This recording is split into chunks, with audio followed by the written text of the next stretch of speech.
At tinatanggap po ang lahat na nandito ng mga guests, ang mga magulang, ang mga special na tao sa buhay ni Fren at ni Jed.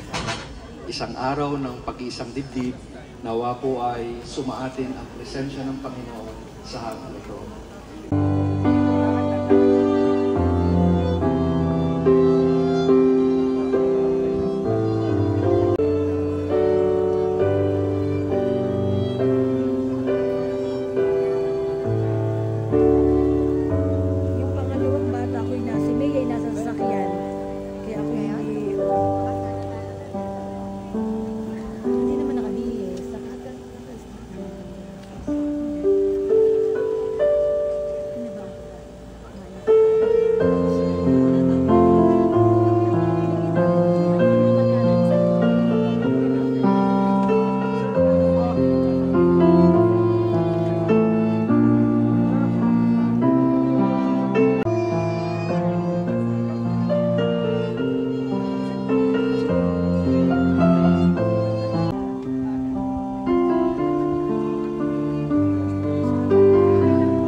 Tayo po'y lahat tumayo bilang parangal sa ating po, Bride.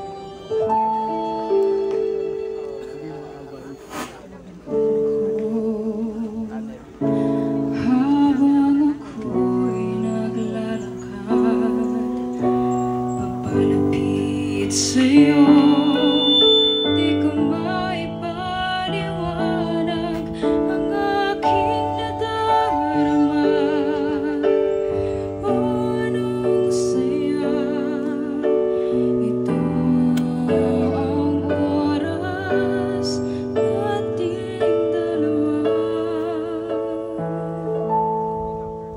Sa harap ng Diyos, tayo'y mangangako, sirapat ginhawa, sa sakit at ligaya, tayo'y magsasama, anuman ang harapin, ating kakayanin,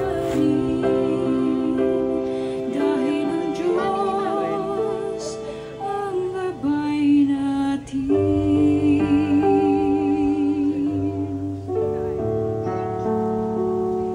Mahal ko, ito ang oras na pinakahihintay natin.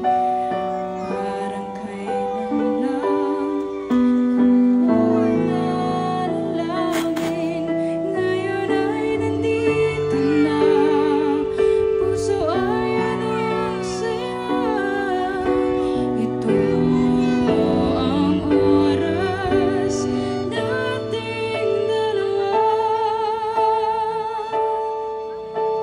Sa harap ng Diyos, tayo'y mangangako, sirapat ginhawa, sa sakit at ligaya, tayo'y magsasama, anuman ang harapin, ating kakayanin,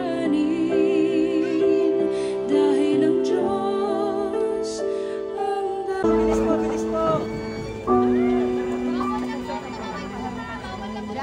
Wala akong tatawin. Nakita kami ni Jaren dumating. Sila, pastor na yun. Pastor, papatay. Hindi, pinahakot ko sa nature.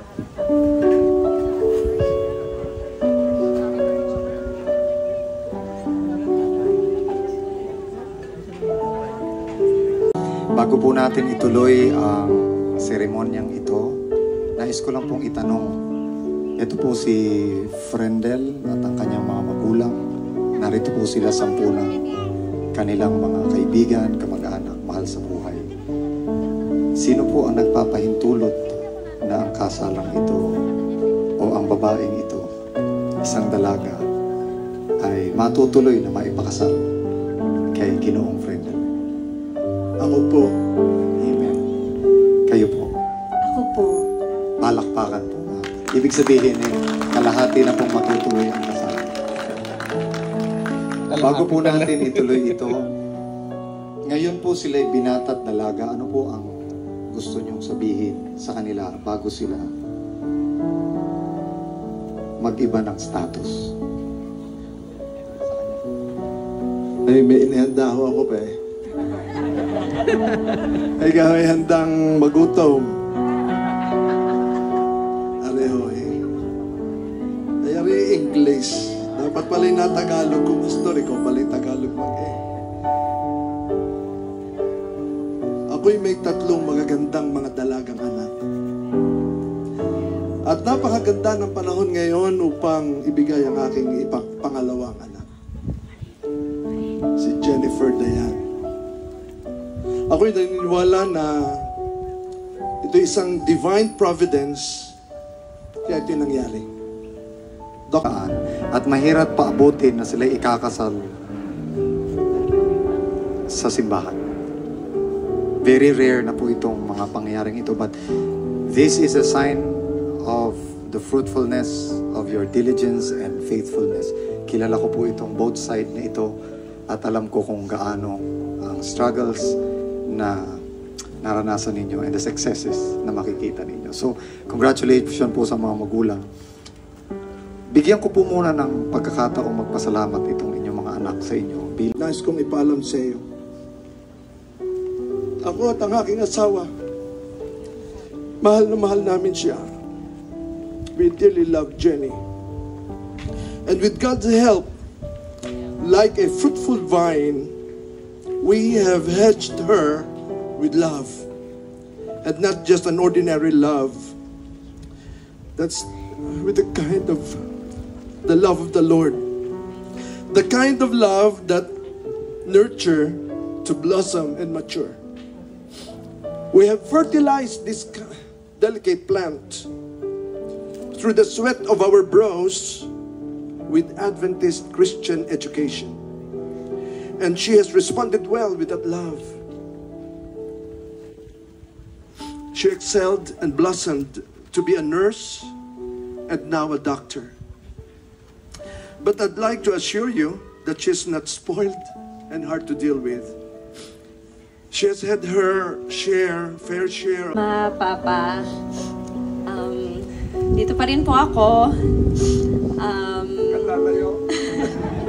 Nandun pa rin po ako sa Batangas. Nagpapasalamat po ako dahil kayo po ang dahilan at kayo po ang gumawa sa aking pagkatao, ang nag-inspire sa akin sa lahat, halos lahat ng aspeto ng buhay ko. Ang inyo pong panalangin para sa aming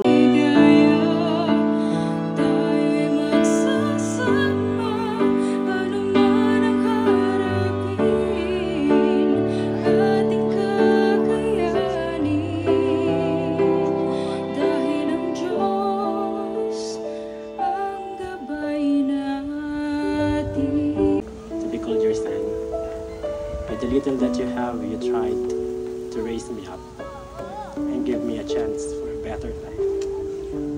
Tito, Tita,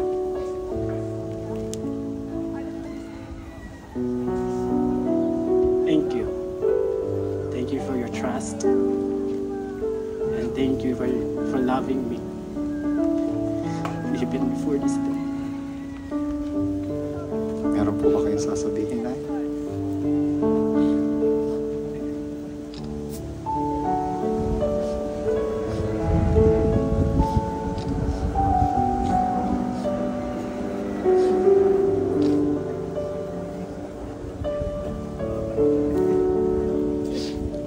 Ang masasabi ko ay kay buti ng Panginoon.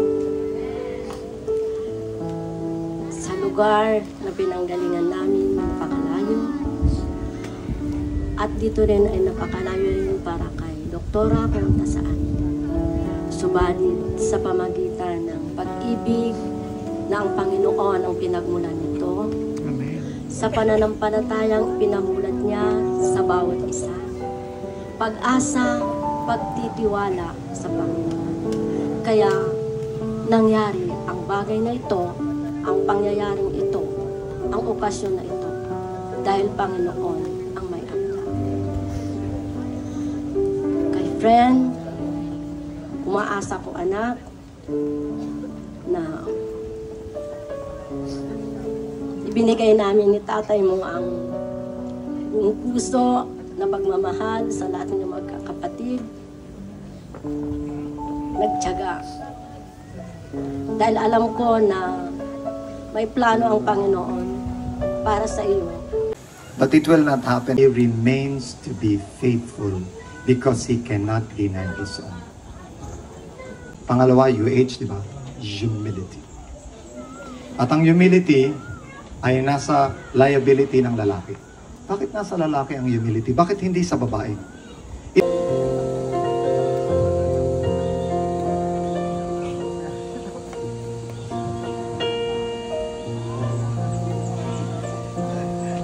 The next symbol of this matrimony, as a symbol of your unity together, is the ceremony of communion. Tignan natin ang Panginoon kahit hindi tayo faithful, kagaya ni Prophet, Hosea. Faithful pa rin ang Panginoon. Pakita siya ng faithfulness. Kahit binato na siya, niyurakan siya ng lahat, He is still willing to save them all. And this characteristic, friendel, cannot be acquired by someone who is not close to God. God before us, God beside, God within us abide, God in heaven and in this place, Father we Your first kiss in public. Sure ba? Sure ba? All right, at the count of 10, ready?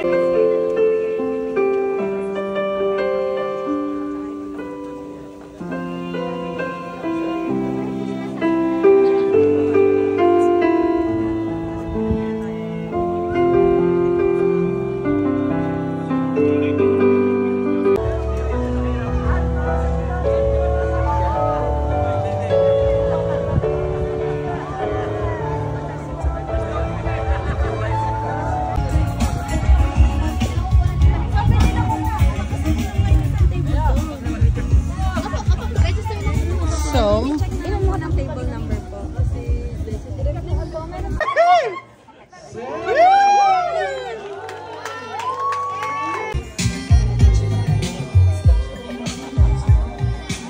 Pizza na lang kayo. Thank you very much, dear.